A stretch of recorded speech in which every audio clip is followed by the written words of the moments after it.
8:07 a.m., 21st of November, 1916. His Majesty's Hospital ship Britannic is sailing to the British sea base of Lemnos in the Aegean Sea, where she would take on board thousands of wounded soldiers from the Allied campaigns against Turkey in the First World War. She sails from Naples, Italy, on a scheduled round trip of 2 weeks from Southampton. Britannic is the third and final ship of the Olympic class, the youngest sister of the RMS Olympic and the infamous RMS Titanic. Britannic was originally designed to be fairly similar to her sisters Olympic and Titanic.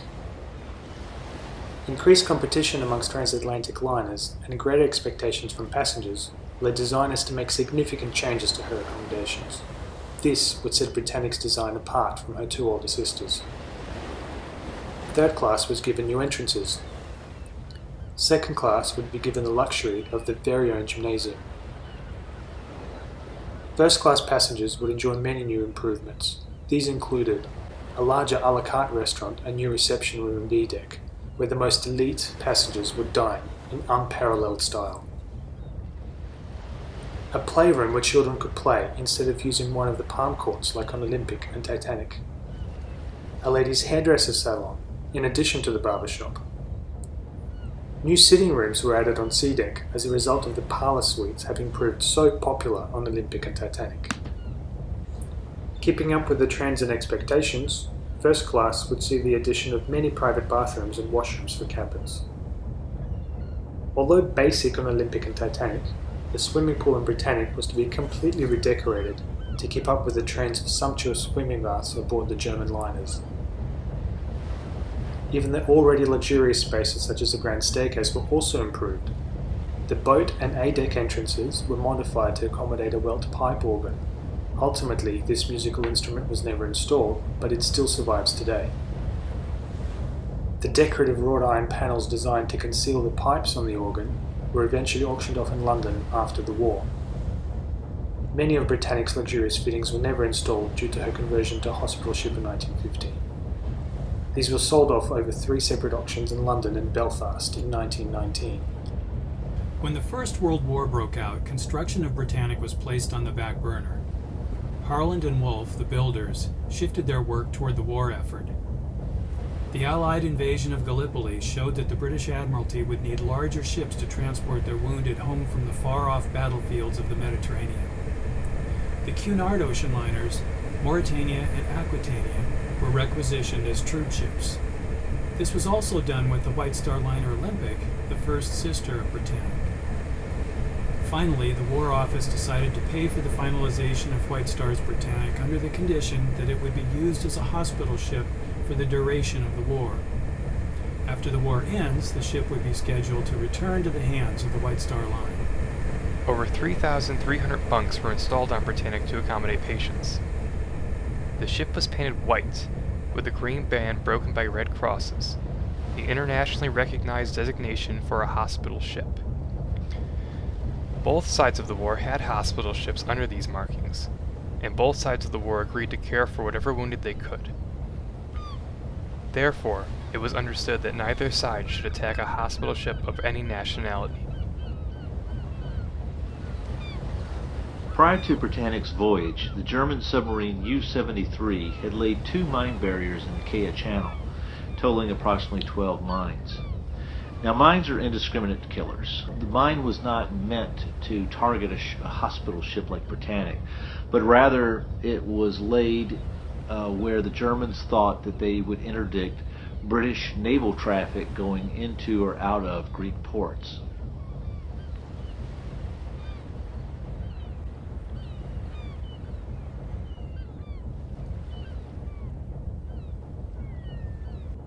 My name is Corporal Jacques Wall, of the Royal Army Medical Corps.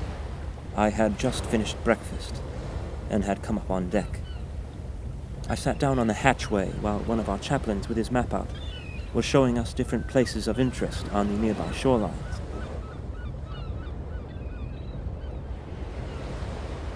When Britannic hit one of the contact fuses on the mine detonated.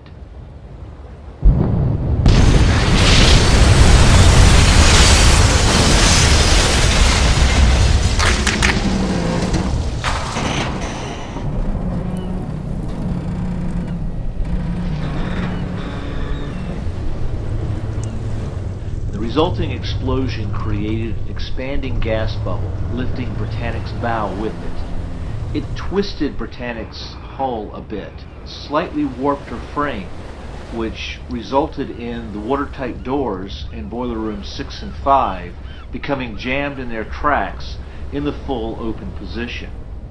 At breakfast, a muffled explosion rang out from the lower decks. The ship vibrated more than it shook. The vibrations passed us, smashing the furniture and windows, then echoed off into the distance. Moments later, the vibrations echoed back, smashing more glass and crockery around us. These vibrations reverberated from one end of the ship to the other for over a full minute. Nurse Ada Garland, Voluntary Aid Detachment. I had just had my bath and was now shaving in my cabin, which was about 10 yards distant from the point of contact. I was thrown very forcibly across the cabin, with sundry articles of gear on top of me. The boat lifted twice, and everything seemed to dance. And the fumes from the explosion temporarily blinded me. 5th Officer Gordon Fielding. Some were killed by the explosion itself. In the steward's quarters, the bunks fell down on top of the men, and everything collapsed, while I believe the emergency staircase was blown away. The water ran in great volumes to the forward compartments. The fumes in the alleyways were something stifling. Not sulphurous, but something poisonous and unearthly. Assistant Chief Engineer, Joseph Wolfe.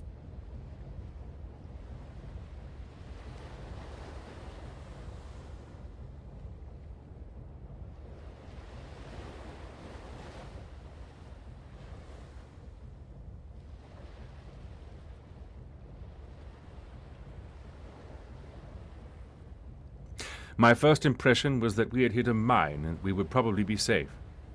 I gave orders to clear the lifeboats and have them made ready to be sent away should it necessitate. Captain Charles Bartlett, HMHS Britannic, 21st of November 1916. Captain Charles Bartlett came onto the bridge still wearing his pajamas. His first orders were to sound the emergency quarters alarm and to close the watertight doors.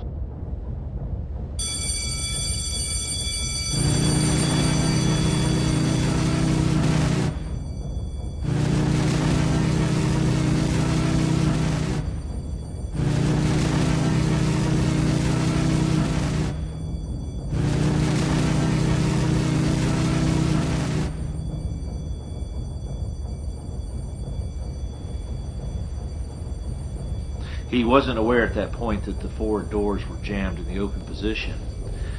He ordered the engines to stop and the lifeboats to be swung out and readied for lowering. At the same time, he gave the order to the wireless telegraph operators to send out an SOS call for distress. I ordered the sending out of the SOS signal by wireless, but we were not receiving any replies whatsoever. We were for a while under the impression that the apparatus was down altogether, but they continued sending the messages out, regardless of response.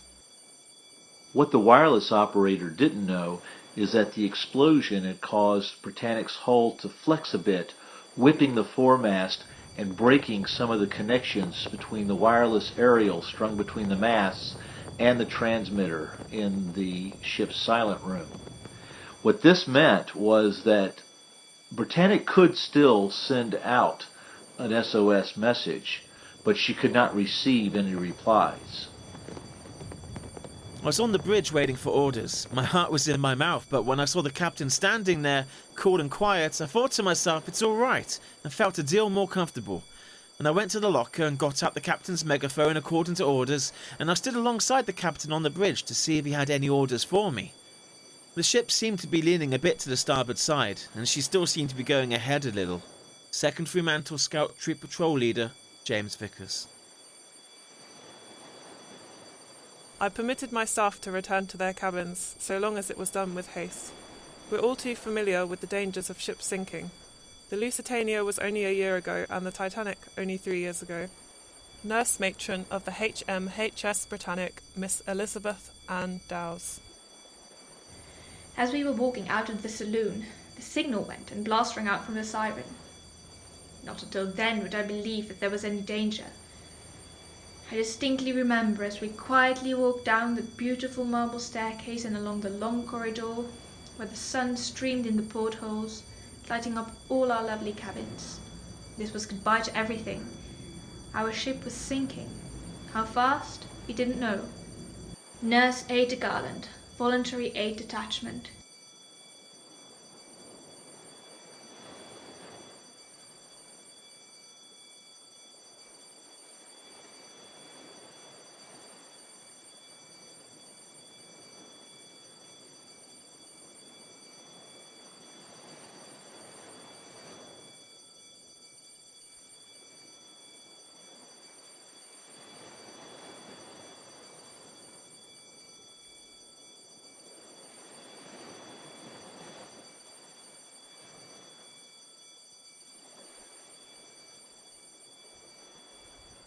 As the situation continues to deteriorate, the captain realizes that his ship is in serious trouble. The Greek island of Kea looms only a couple of miles in the distance. Captain Bartlett orders a turn toward it in an effort to beach the ship. If Britannic can be beached, a dangerous evacuation could be avoided and the ship could possibly be salvaged.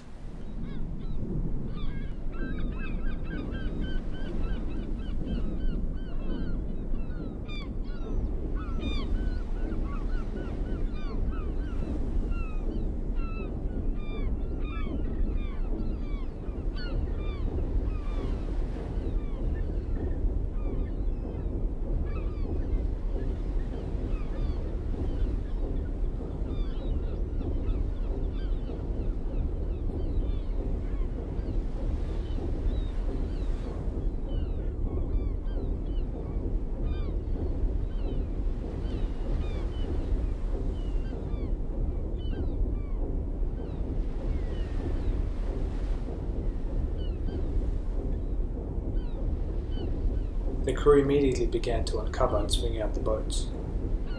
Britannic's 55 lifeboats were arranged on her deck and numbered much differently than on Titanic. On the forward starboard side were boats 1A through 1C, consisting of large 34-foot rowboats.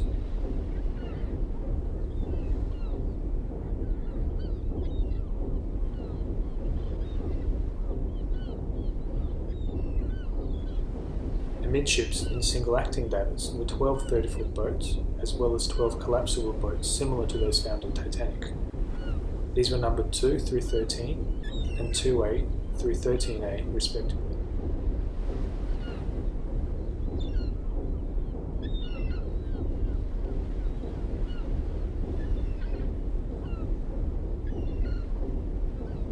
The middle set of gantry davits held 12 more 34-foot boats, numbered 14A through 14F and 15A through 15F. The aftmost gantry davits held 10 34-foot boats and 2 34-foot Thornycraft motorised boats. These were numbered 16A through 16F and 17A through 17F.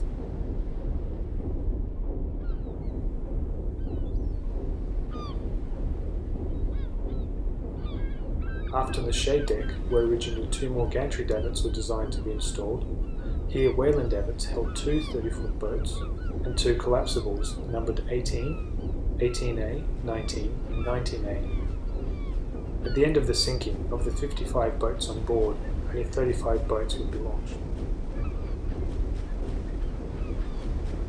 The first boat to leave the Britannic left at around 8:20 a.m.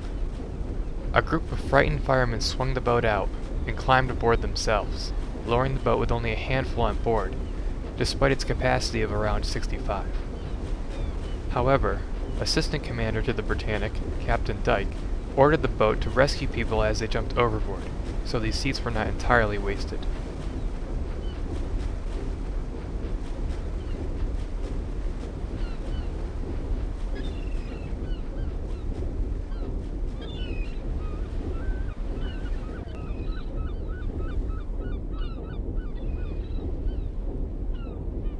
Immediately I swung out 2 boats which were promptly rushed by the stewards, followed by my working crew of about a dozen sailors. As this was only a sudden panic, I was able to persuade them to get back to their positions. I must say that my sailors were wonderful after this first panic, and not one offered to leave the ship before receiving his orders. 5th Officer Gordon Fielding.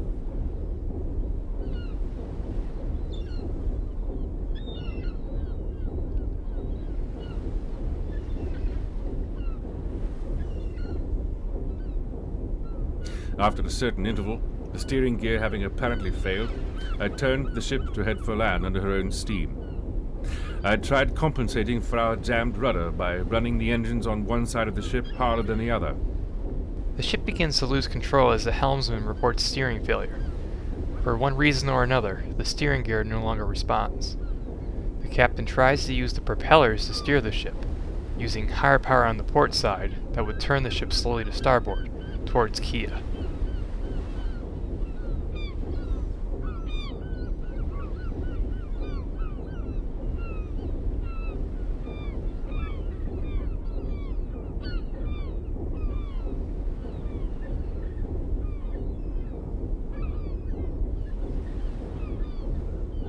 I snatched up my coat, rug and lifebelt and commenced along the long corridor to the woods to see if help was needed with the patients.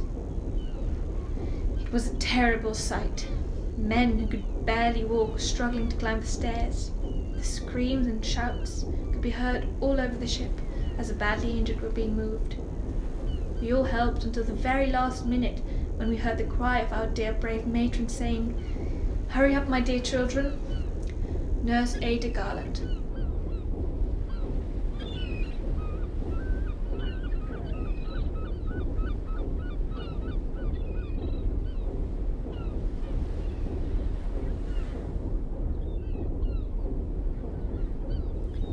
I broke off from the group and entered my cabin. I indulged in a few bites as I pocketed my possessions. A ring my friend had given me, and my clock, of course. This clock was the most precious gift a friend had given me. Then there was my prayer book and my toothbrush. The latter was because I complained about not being able to acquire a toothbrush while on board the Carpathia after the sinking of the Titanic. I was now experienced with surviving shipwrecks. One might even call me an expert. I was advising people that they should wear their coats over their life jackets, and not the other way around. Should they find themselves in the water, they will need to drop off their coats, which becomes harder when the lifebelt is over it. Despite my frequent advice, I found myself having accidentally done the opposite.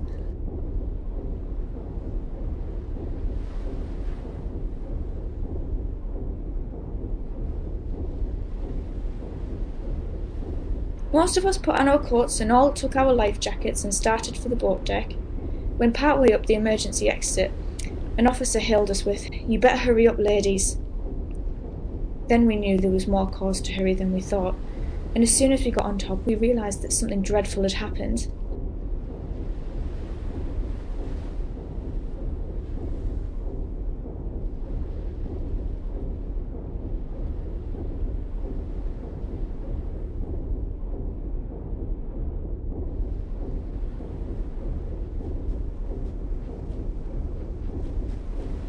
Panic was beginning to spread among the people idling on the decks. Fresh in their minds were the sinkings of Titanic and Lusitania.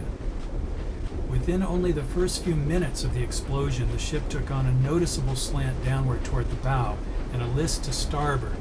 This only increased the panic. Instead of waiting for orders, a handful of lifeboats were launched without authorization from the overseeing officer. Some of the boats cleared the sinking ship, but not all.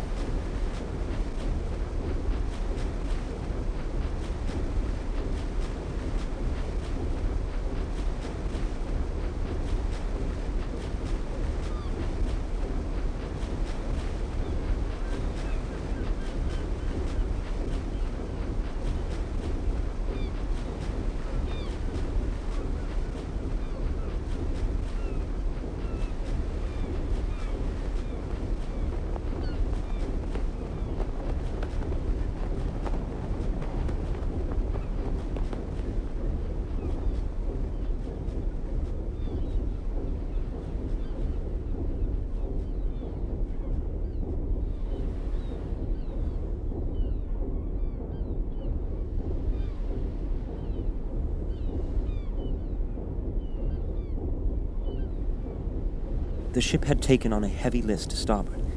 Then she began to dip heavily forward. The RAMC were paraded on deck, and I am proud to say that anyone would have taken it for an ordinary, everyday parade. Everyone was as calm and as collected as it was possible to be. I never thought for a moment that she would go down as sharp as she did. Corporal Jack Wall, Royal Army Medical Corps.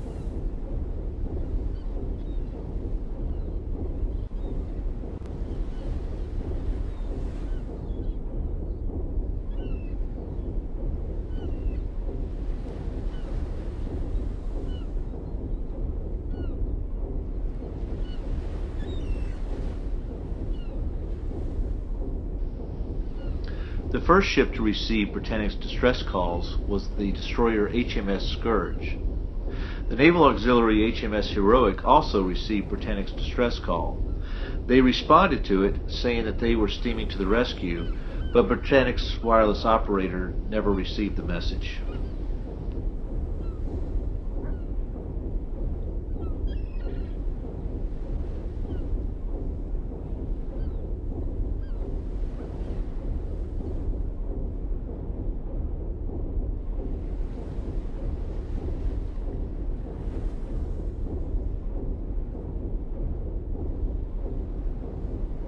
And as we were being lowered, we were almost thrown out of the boat catching the side.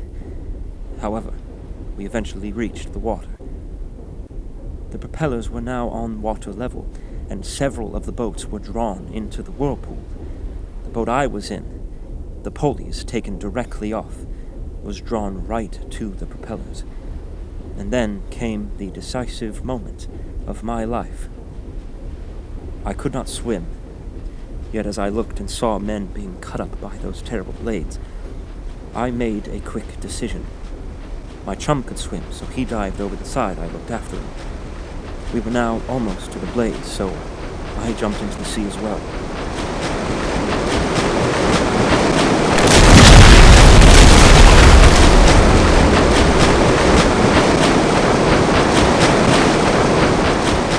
The blades were beating the boats down, and the wreckage was keeping me under, and I could not rise, try as I would. How long this went on, I don't know, but to me it was terribly long. And I had ceased to struggle, never expecting to come out alive, as I was almost gone. I remember my thoughts then were these. This is the end. What a death. I saw my dear wife and dear little children as plainly as if they were standing before me. Then, as if by magic, I caught a breath of fresh air. Corporal Jack Wall, Royal Army Medical Corps.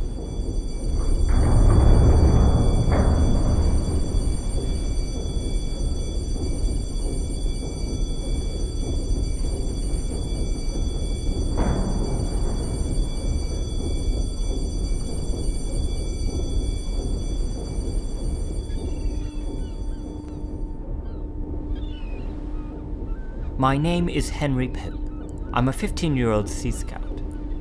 There wasn't any excitement, as everyone knew their boat stations and went to them without stopping to look for their kits.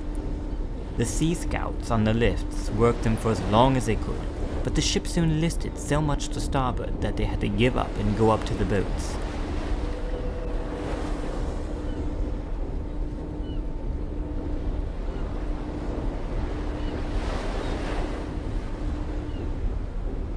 I lowered 2 of them down to about 6 feet above the waterline. In spite of the curses of the men in the boats, I kept them there until definite orders from the bridge to launch the boats.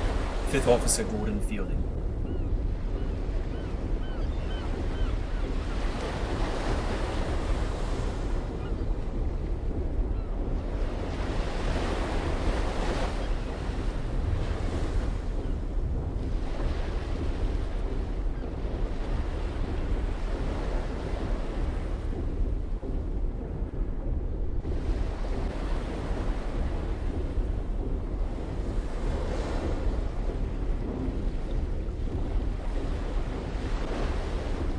We didn't have much success getting away from the ship's side.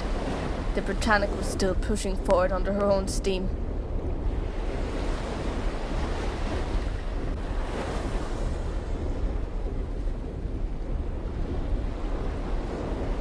Suddenly, all the men began leaping into the sea. No shouts, just splashes as they leapt for it. Within moments, I found myself to be the only occupant of these lifeboats. But it didn't take me long to find out the reason. Britannic's huge propellers were churning and mincing up everything near them. Men, boats, and everything were just one ghastly whirl. I turned to leap into the sea, but I hesitated. I forced myself into the water, but was unable to swim.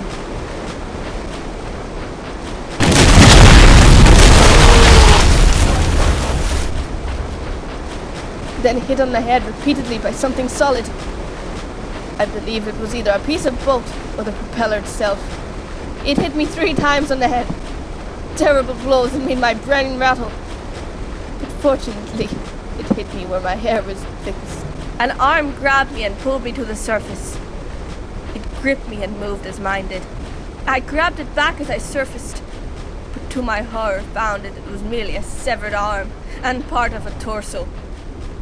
As the great white liner steamed away from me, I saw to my horror a severed head to my left, floating, despite having been cracked open like a sheep's head severed by a butcher.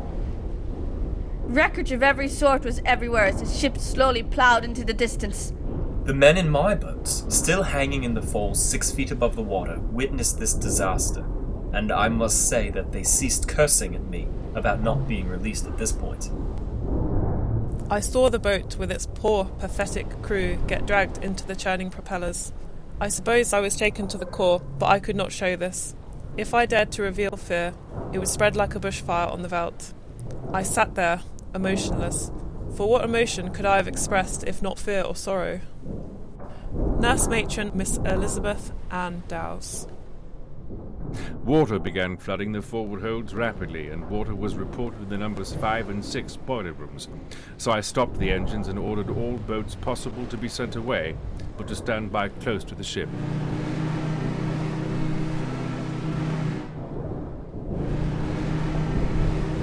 Two lifeboats were smashed to splinters by the propeller blades, but the blades stopped briefly just before a third boat came into their death grip.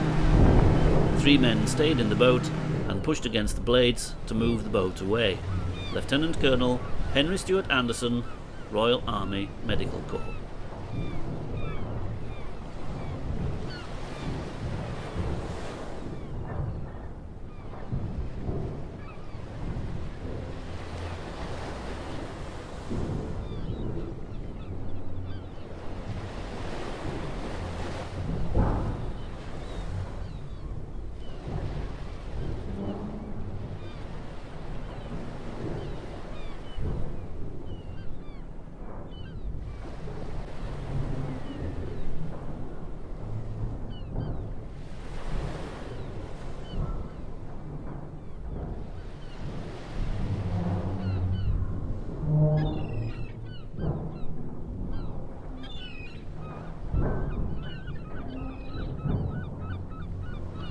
Having climbed into our lifeboat, we were lowered away, only to discover halfway down that the plug wasn't in the bottom of our boat.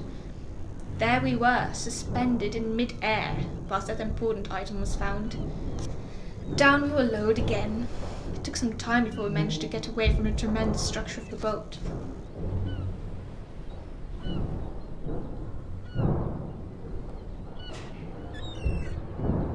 I know that women can be brave, but I never dreamed they could rise to such heights of cool, unflinching courage as those nurses did. When under Miss Dowse, the matron, they lined up on deck like so many soldiers, and unconcernedly and calmly waited their turn to enter the boats. We men are proud of them, and we can only hope England will hear of their courage. They were magnificent.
Britannic glided to a stop, with the propellers lifting up out of the water as the bow sank deeper into the sea. The forward port lifeboat davit, a standard Welland davit, became inoperable due to an increasing starboard list. 3 boats are launched in quick succession from the aft port gantry davit, which could accommodate more of a list than the standard Welling davits.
With the forward lifeboat gantries out of commission, I moved aft and successfully launched another fully loaded boat.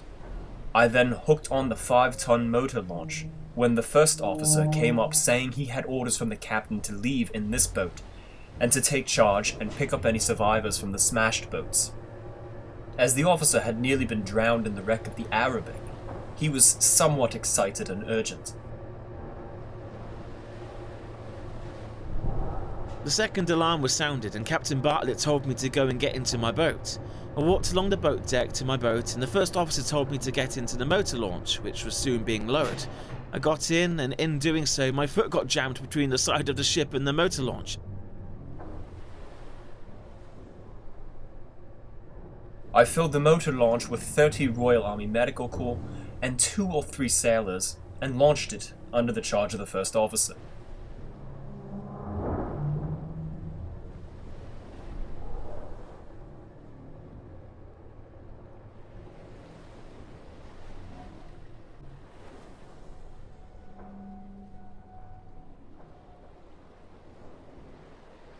My boat was lowered to the water. 4 oars and 4 men to each oar. We pulled for our lives to clear the suction. While pulling away, something hit me on my left eye, but did not take much notice at the time. Blood began running down my face. After we got clear of the danger of the ship, we started to rescue our comrades that was in the water. We had no one to man our boats, so we carried on ourselves. We had pulled one out of the water and given him treatment. We saw another that was nearly dead, so we pulled towards him. On reaching him, we tried to pull him into our boat, but we failed as our boat had so many people in it. It overturned, and we were in distress. Private Samuel Edwin Williams, Royal Army Medical Corps.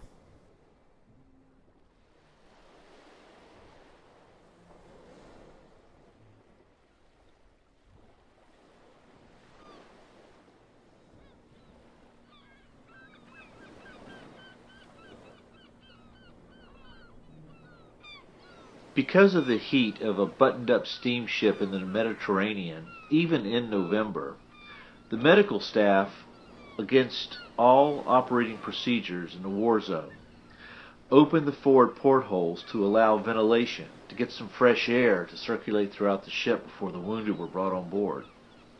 But this meant, as the water reached the portholes of E-deck, those portholes now gave the water multiple entries into the hull. The flooding of the ship now intensifies.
I rounded up another boat with 75 men, mostly RAMCs.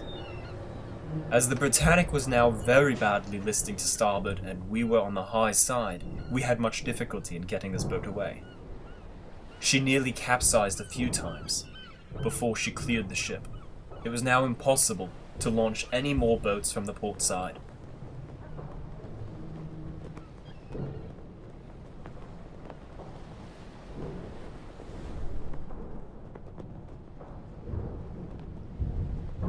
The ship seemed to stop settling a little. She gave me hope that she had stabilized herself. I passed word to stop lowering the boats as we again attempted to work the ship towards land.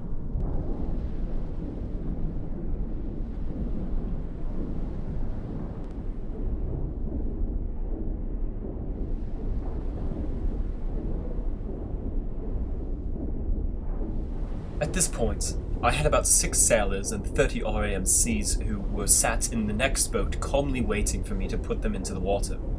They didn't realize it was now impossible. Well, with this crowd, I went to Britannic's midship island, and we threw overboard to starboard all the collapsible rafts and deck chairs and anything else that we could find.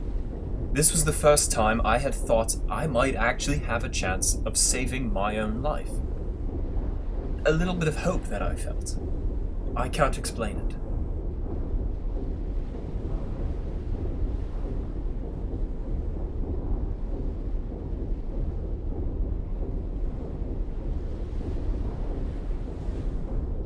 When the starboard list reached 10 degrees, launching of port boats from even the gantry davits was no longer possible. Crews on that side gave up trying to lower boats and began throwing deck chairs and life rafts into the water below. And despite the growing list, it seemed to the crew on board that the rate at which Britannic was sinking had slowed. So Captain Bartlett ordered the lifeboat launcher to be paused, and the engine started again in an attempt to reach Kea Island.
I saw the sixth officer struggling to get his boat into the water at one of the lower points on the ship.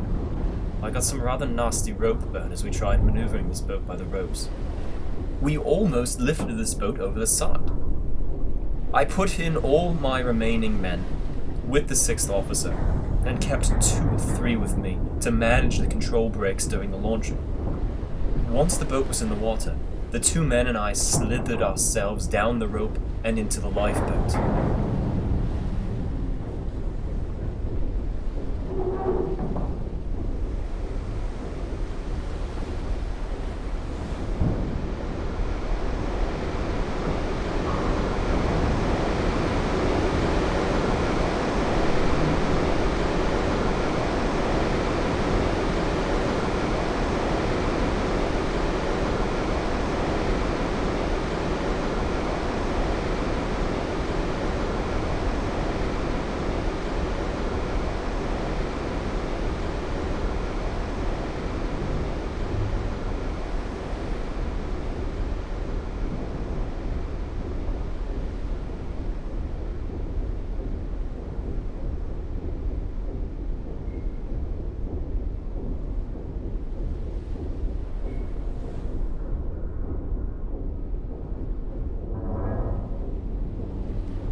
forward motion of the ship only dug the bow deeper underwater.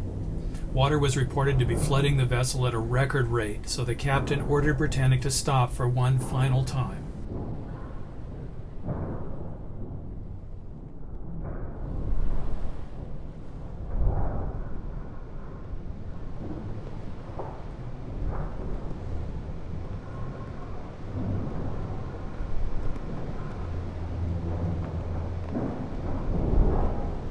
I gave the order for all to leave the ship, passing word to the engine room and blowing the whistle for the last alarm, the abandoned ship signal.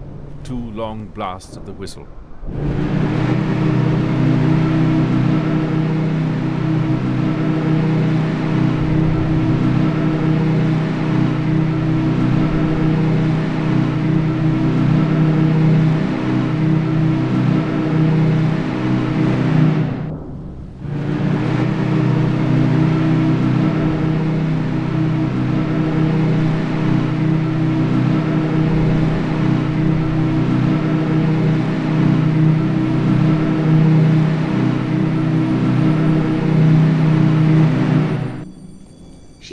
was like a pitiful dumb animal tortured, her sirens blasting for help up to the very last.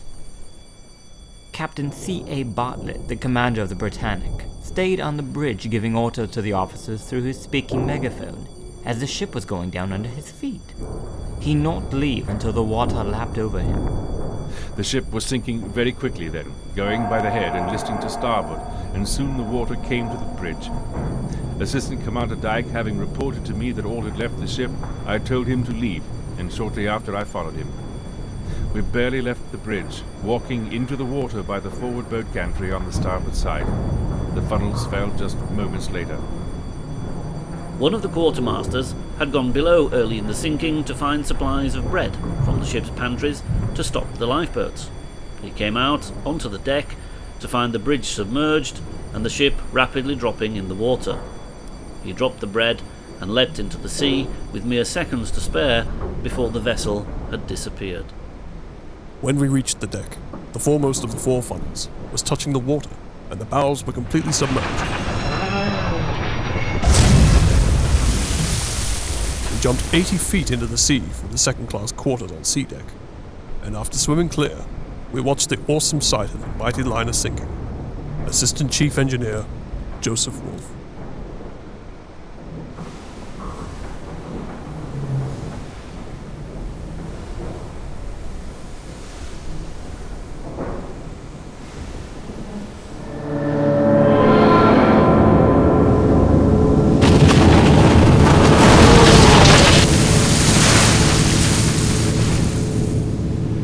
It was indeed sad to watch our ship, slowly but surely sinking. We could hear her boilers rumbling off like thunder into the water, and her immense funnels, through which one could have driven a coach and 4, were ripped up with as little difficulty as tearing a piece of paper.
As she sank in only 480 feet of water, and the ship sank almost vertical and was 890 feet long, she touched the bottom.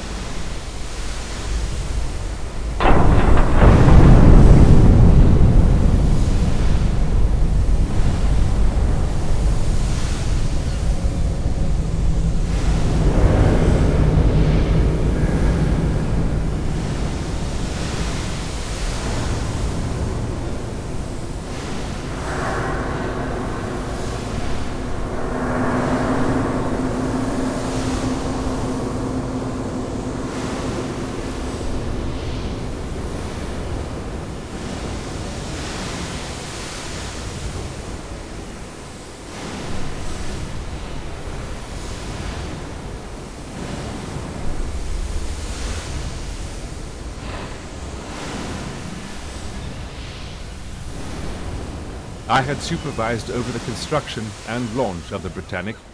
I skippered her, and I watched her founder. To have been able to witness a vessel her whole life, from birth to death, is surely a unique circumstance. Captain Charles Bartlett, HMHS Britannic, 21st of November 1916.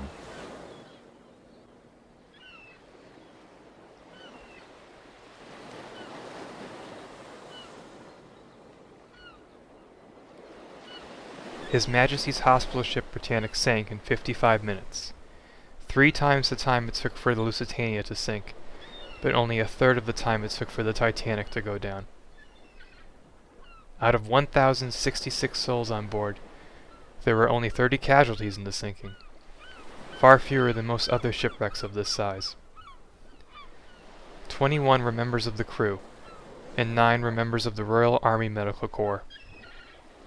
Britannic remains the largest passenger shipwreck on the ocean floor.